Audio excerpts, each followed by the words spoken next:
Are you stuck at home because of a global epidemic? Do you have too much time on your hands and thought, I might as well change something about this? Then this video is for you. I'll show you how you can redo your room with the things you already have, how to find problem zones that need to be fixed, how to create spaces for the things you want to do during this quarantine, and how to easily plan your room using a simple layout. So let's start. Find problem zones. Maybe you already know what bothers you in your room. That one overfilled drawer, furniture corners that have a vendetta against your shins, or maybe you can't access certain items when you need them. If you're not quite sure what needs to be done, walk around in your room and briefly recreate your day. Start at the bed. In the morning, do you get sunlight to wake you up? Where's your phone? Charging beside you or laying on the nightstand or the floor? Are your books out of reach for you to read in bed?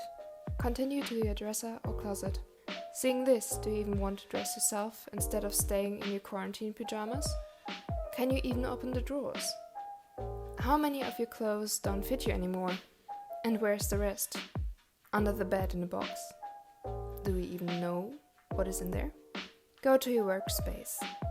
Do you want to learn and create here, or does it stress you out? Do you get enough natural or artificial light for what you need to do? Can you access everything you need right here during your workflow? Do you know where the cable or the piece of paper is? Switch off the lamps and follow the natural light of your window. Where does it hit the wall? Does the light reflect to the rest of the room? Where's the darkest corner? Now turn on the lights.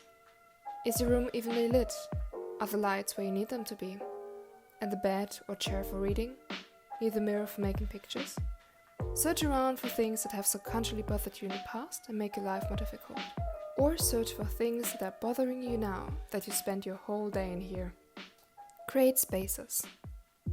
If you live in a room at home with your family, your own studio, student accommodation, flat share, you most likely have a room that has to fulfill a lot of functions at once. Sleep, storage, study. Are you creative, need space to make music, draw, craft, take pictures, stream? Do you want a dedicated gaming or reading corner? Think about what you want and then create those spaces. Lay out your room so you don't have to push your furniture around for an hour until you found the right place for them. There are many ways and programs to lay out your room, but in the end they have the same steps. First, measure your room and your furniture. Note every measurement down on a piece of paper, ideally next to a little drawing of the shape. If the place you got the furniture from has an online store, even better, you can get the exact measurements from there. Now draw the room. For this you don't need any drawing skills, just some graph paper, pencil and scissors, or you can do this digitally. For that you need a program where you can draw lines and use a grid as a reference. I tried this out in OneNote and Procreate. If you want a separate tutorial on that, let me know. Now I'll continue with the graph paper, but the next steps apply to any method. Pick a scale. The easiest one for this is 1 square for 10 centimeters in real life. So a line of 10 squares will be 1 meter. A box of 10 by 10 squares will be 1 square meter. Using this scale, draw your room. You shouldn't have any problems when your room is symmetrical. This might take a few tries if you didn't measure correctly or count the squares wrong, but this is very easily correctable. It helps when you draw little dashes at every meter. Now draw the furniture on a separate piece of paper using the same grid. Your bed is 1 by 2 meters. That's 10 squares by 20 squares. Your dresser is 35 by 50 centimeters. That will be 3.5 squares by 5 squares. While you're drawing the items, please write in them what they are so you don't confuse them. Believe me, I have. Do this for all your furniture, including your rugs. If you have a round shape, draw it in a box to make it easier. If you have a piece of furniture that can be standing up or laying down, draw 2 versions with 2 footprints. If you have an oddly shaped item, like an armchair, draw a box of the widest measurement and then freehand the shape inside of it.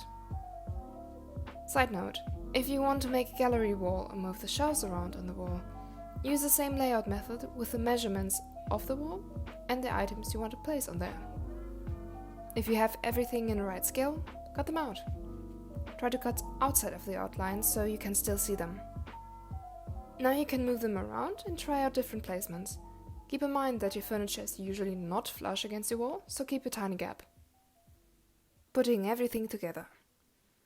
Now that you know what problem areas you have, which problems you want to fix, and which spaces you want to create, try to translate that into the layout.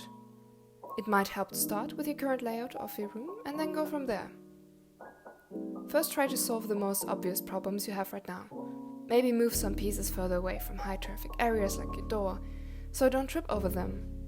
Maybe put your desk in front of the window to get that sweet natural light, or just place a lamp next to or on the desk. Maybe put the bookcase in reach of your bed or armchair. Think about the items you want to access and where to place them in your room. How to create those spaces you want.